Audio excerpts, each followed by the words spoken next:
long speech, so get ready. We've got some orange chairs over here. You can sit in soft play, you can lay in soft play. Whatever brings you joy, I will just ask for your attention as long as you're comfortable, and I will get done speaking as soon as I can, but I want to make sure you understand fully how we got here today and what it means to me to have you here as well, because it's huge. So, my name is Valle. I am the founder of Your Happy Place in Town, and we started on South Dixie Highway, just south of Southern Boulevard in 2017, when we opened our original location of Rhythm Hues. Rhythm Hues did not just happen, it was a labor of love. I was a very active person in the corporate world after leaving child development behind because sadly it didn't provide the life that I was looking for. However, you can't escape child development once you've had it in your heart. So it didn't matter with the money, it didn't matter with the fame, it didn't matter with the titles. None of that mattered when I knew that our society didn't have what it needed for our littlest people. And that's who grows into all of us who are standing here today. So I set out to create the world's largest children's brand. And that was what Rhythm Hues was going to be a small component of. It was the in-center model to put children back in art, music, joy, and creativity. But we always knew we needed to do other things, but our first thing was going to be that. Once we opened our doors, actually before we opened our doors, we were on the streets of the city of West Palm at every city event offering free art and music from 2016 until COVID hit in 2020. We were at Thursday to Sunday as their child enrichment area for free to the community, and it was some of those children's only exposure to art and music. And I can tell you that because they made sure I knew how grateful they were that they got to experience something like this, whatever this was. Didn't matter what I offered. I could have given them a piece of paper to color, but the fact that I asked them what their favorite color was, and they had never been asked that before, meant the world. So from that, we knew we needed to also always give back as a brand, and my staff and I, the early staff, who none of them are here today, but they are all still with us in one way or another, which is ironic. So that's great for us, but sad for you because you didn't get to meet them. In 2018, we were going to have our first birthday as a center, and we did not want to exclude anyone from the community. So I went ahead and I rented the Valle Amphitheater and invited the whole town to come be happy with us. And you can't just throw a festival without a name, so I named it Rainbow Palooza. And Rainbow Palooza became known as the festival that survived the rain. It downpoured, it was the worst day, and everybody came back when the sun started to shine and lived with us till 8 p.m. and we had to literally tell them to leave. So we said we should do that again. And happily to report, Rainbow Palooza will have its 6th annual festival this September on the 27th at the Valle Amphitheater.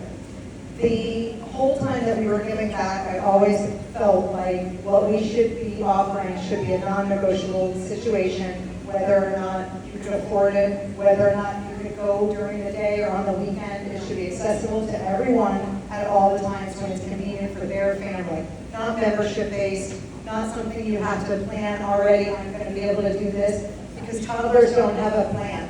They live on the moment, and it's the best thing that you can do for a child is to embrace their moment and not force them into yours. So we were doing everything, and everything was wonderful, and we just signed our franchise docs, and we were going to make this a franchise that was going to be worldwide, and then COVID hit. COVID put our on-the-go model into hyperspeed. I didn't just go out there to make sure that we were doing something for the community. We needed to make sure we were doing something for each family in their hardship that COVID put them through. These children did not understand what was happening to our world, let alone us as adults. So we would do baby sharks in driveways in a dance party. We would bring Corona kids, back when it was called Corona, for 5 minutes. And we would bring fairy garden stuff, whatever we could do to help the family feel happy, joyful, and creative together in the world's craziest time. The world's craziest time got even crazier for our brand when in July of 2020, my center director at the time, who had been with me from the beginning since the day we opened till 3 years later when COVID hit, Her and I were hit by a drunk driver on Australian, and it was a totally different scene for both of us. At 1 minute, our entire world changed. She had a spine injury, I had a brain injury.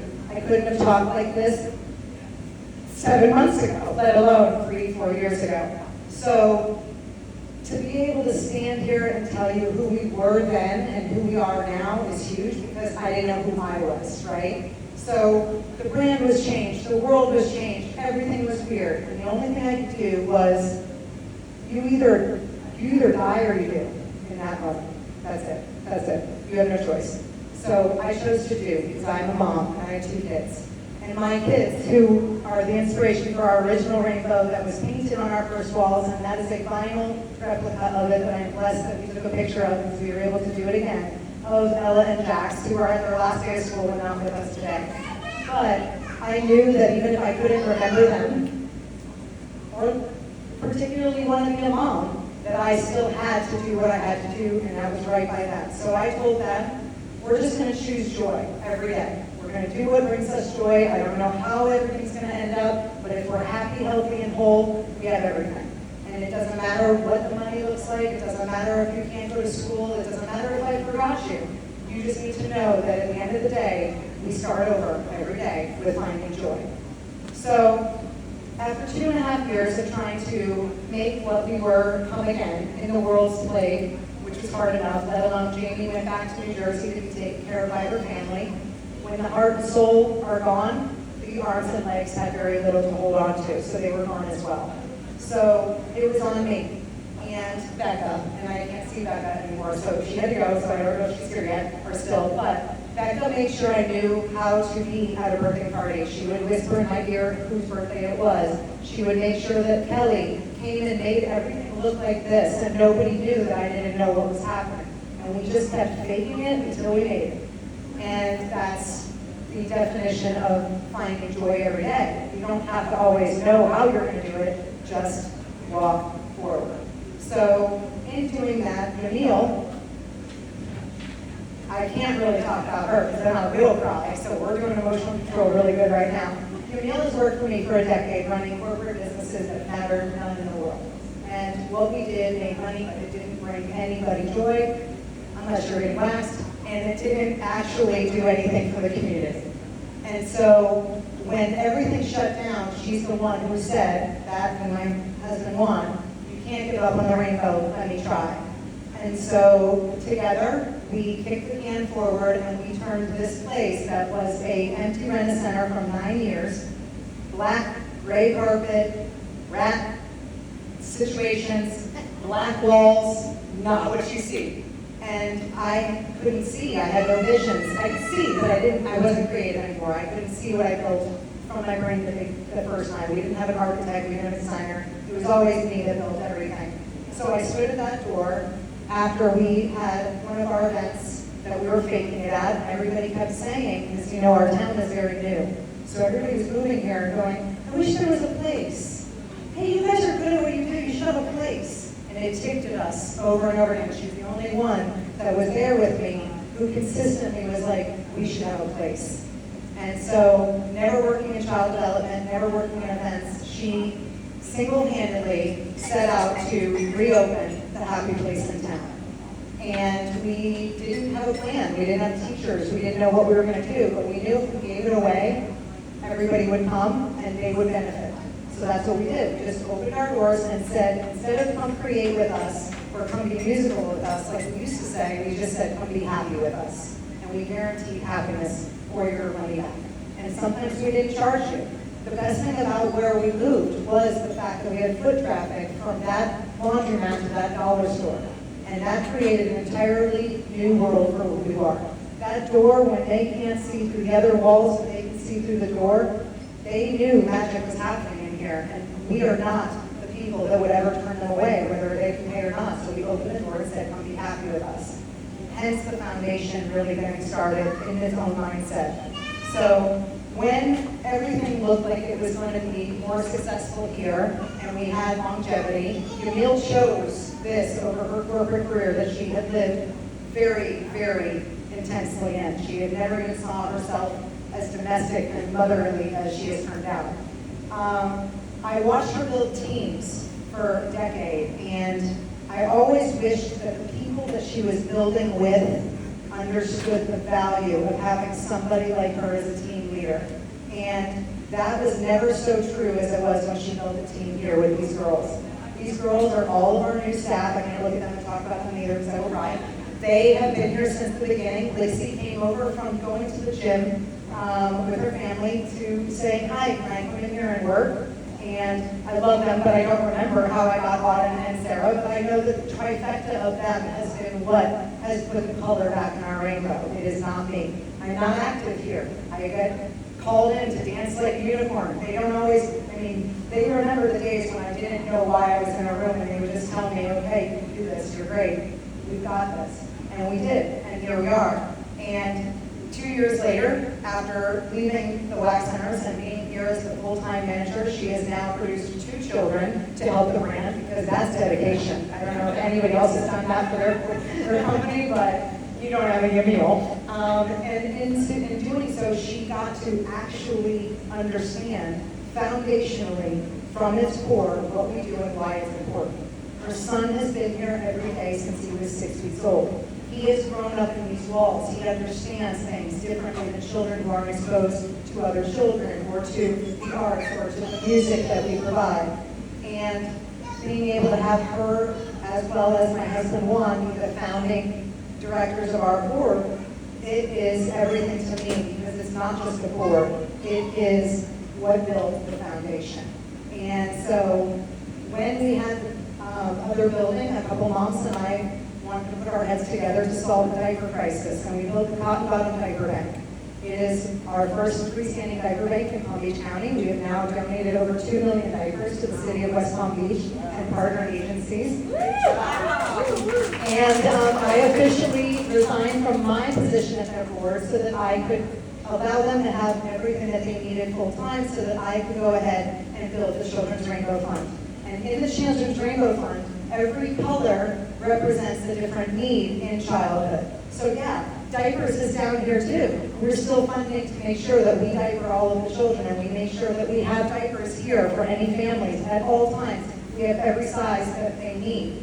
And within the Children's Rainbow Fund, the idea of what we have in this building has now transformed, and I'm not building it as a franchise. Rhythm Hues is an essence. It is not a place. It is everywhere. It is everywhere that we put it, wherever we stay. We are in the Mandel Library every week on Thursday for 8 years. We are in the town of Palm Beach at the Rec Center for 8 years. We are in Wellington at the Wellington Green Mall, and we're in Gardens at downtown the Gardens. All of that means that we are everywhere, and like a rainbow, no matter what part of town you look up, you can see us.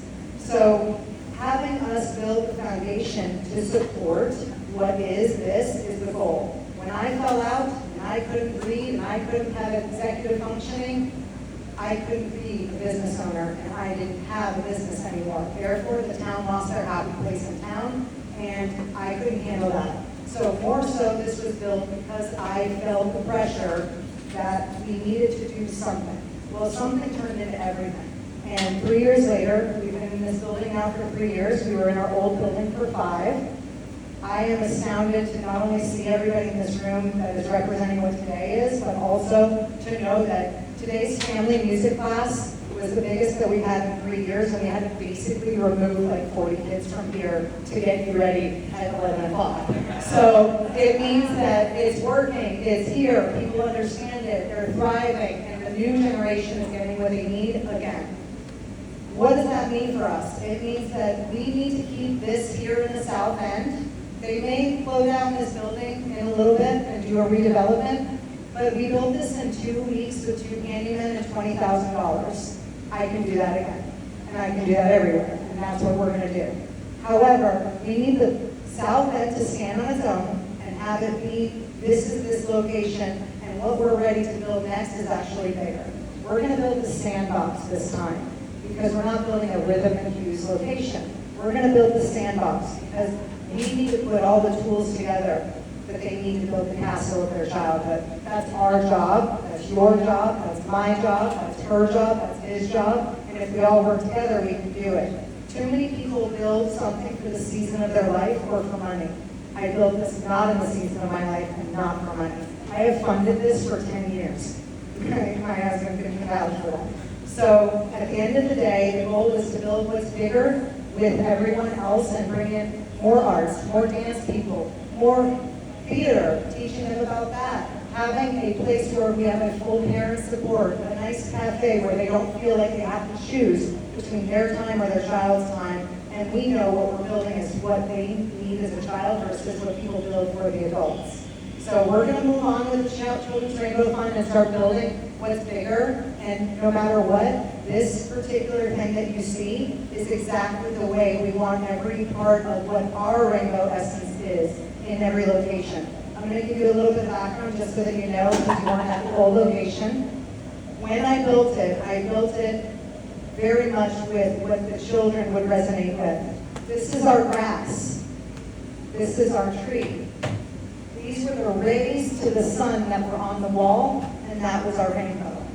This time I added a yellow drip road because we could, and I added a day club, night club jawbreaker because we could. But otherwise, we still offer art and music lessons and all of the events and parties that we can imagine.